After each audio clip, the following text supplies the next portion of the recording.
지난번에 찍었던 EBS 총정리 영상의 반응이 정말 좋아서요. EBS 인문예술 그리고 과학기술 총정리 영상도 준비했습니다. 저번에도 소설도 이제 설명하긴 했지만 좀 더 자세하게 설명하기 위해서 소설 작품들이랑 그리고 공부 방법에 대해서 같이 알려드리겠습니다. 자, 일단 먼저 독서 한번 보겠습니다. 우리 인문예술, 학생들이 제일 쉽다라고 생각하는 제재 중 하나인데요. 그래도 이제 그나마 좀 어려운 제재들 그리고 또 배경 지식을 알면 좋은 지문들을 제가 뽑아봤습니다. 일단 먼저 공구, 이제 인문예술 9번째 지문에 예술과 객체라는 주제로 이제 나온 지문이 있는데 우리 학생들이 예술은 이제 쉬워하지만 이걸 갑자기 주체, 객체 요거로 이제 넘어가면 어려워하죠. 그래서 요 9번째 지문 요거 한번 이제 보시면 좋겠고, 그리고 인문예술 12에서 이 조선왕위의 계승 방식이랑 즉위식 요거는 이제 과정에 대한 어떤 설명인데 이거는 만약에 알고 들어가면 연계발을 많이 잘 느낄 수 있을 것 같아요. 그래서 쉬운 지문이긴 하지만 한번 보셨으면 하고요. 그 다음에 이제 세 번째로는 주제 통합에 이제 음악 이제 이론이긴 한데 음악 이론과 관련된 어떤 내용이 있습니다. 그래서 요거 한번 좀 보셨으면 합니다. 사실 지금까지 수능에서 음악과 관련된 어떤 이제 음악 내용을 물어보는 그런 지문은 나오지 않았어요. 하지만 만약에 나온다라고 하면 학생들이 정말 어려워할 거예요. 그러니까 주제 통합 두 번째에 이제 고대 중국 악론, 그 다음에 이제 궁중의 악과 의례, 음악의 실질적인 걸 물어보는 것보다 이론은 이제 물어보는 거지만 그래도 어려울 수 있으니까 한번 보셨으면 좋겠고, 그리고 마지막에 이제 수특에서 주제통합 08에 이제 헤테로토피아와 사실주의적 초현실주의, 어떻게 보면 철학에 가깝죠. 요것도 이제 같이 한번 읽어보셨으면 합니다. 그리고 이제 수능 완성에서는 엄청 많아요.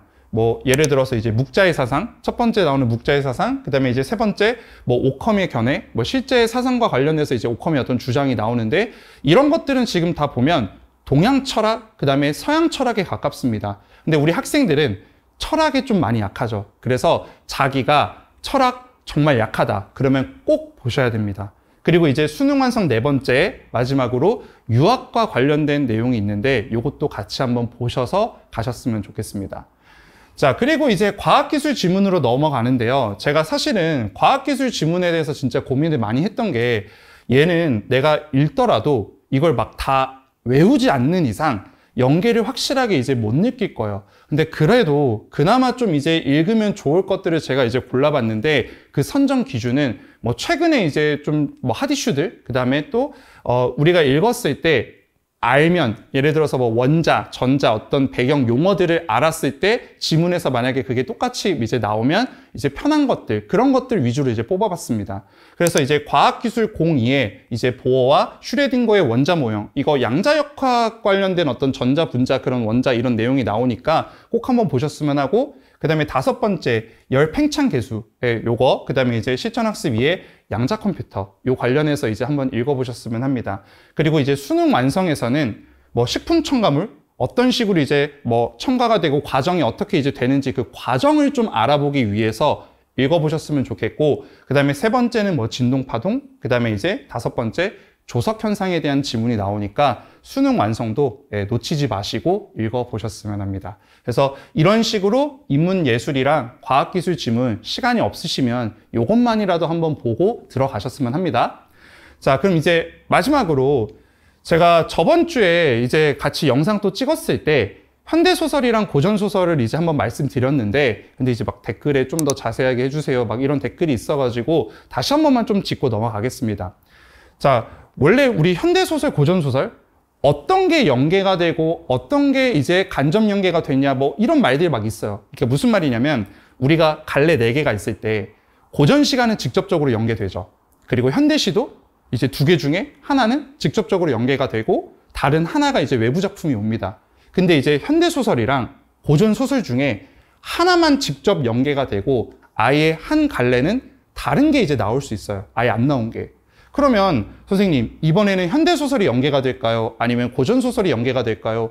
또 보니까 지금 수능에서는 다 대부분 현대소설이 연계가 안 됐는데, 그러면 이번에도 나 그냥 현대소설 포기할 거예요. 이렇게 이제 물어볼 수 있잖아요. 근데 아무도 정답은 모릅니다.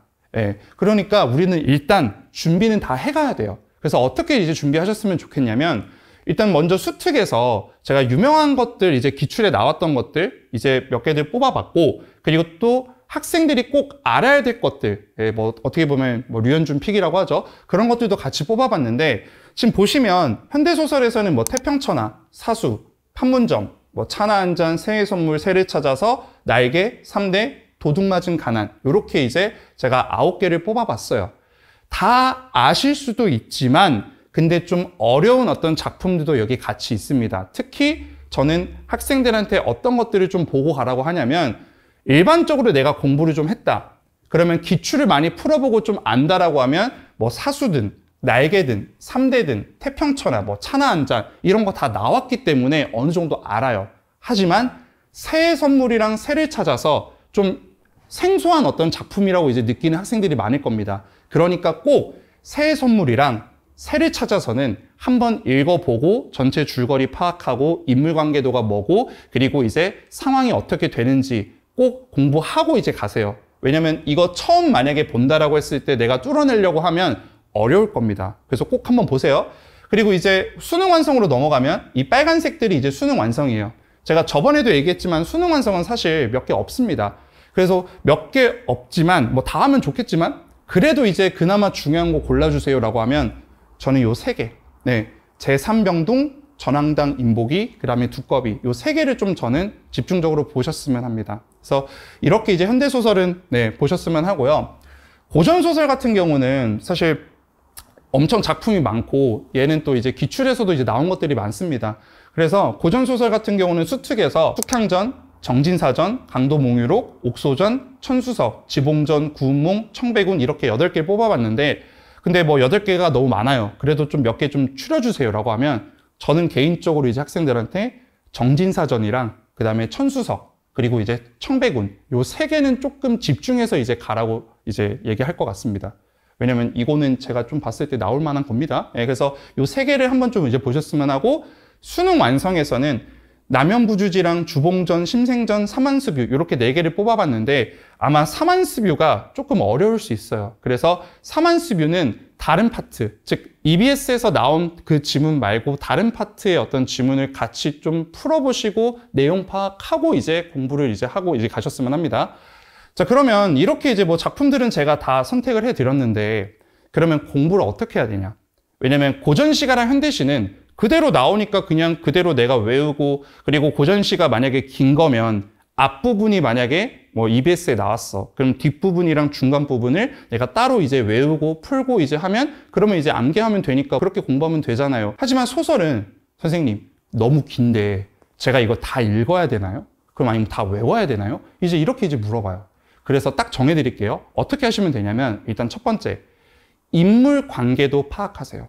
그래서 예를 들어서 어떤 딱 소설 딱 나온다. 그러면 그게 수능에 딱 나왔을 때 내가 곧바로 잠깐만 얘 인물관계도는 이건데 라고 하면서 머릿속에 그게 떠올릴 정도로 이제 아셔야 됩니다.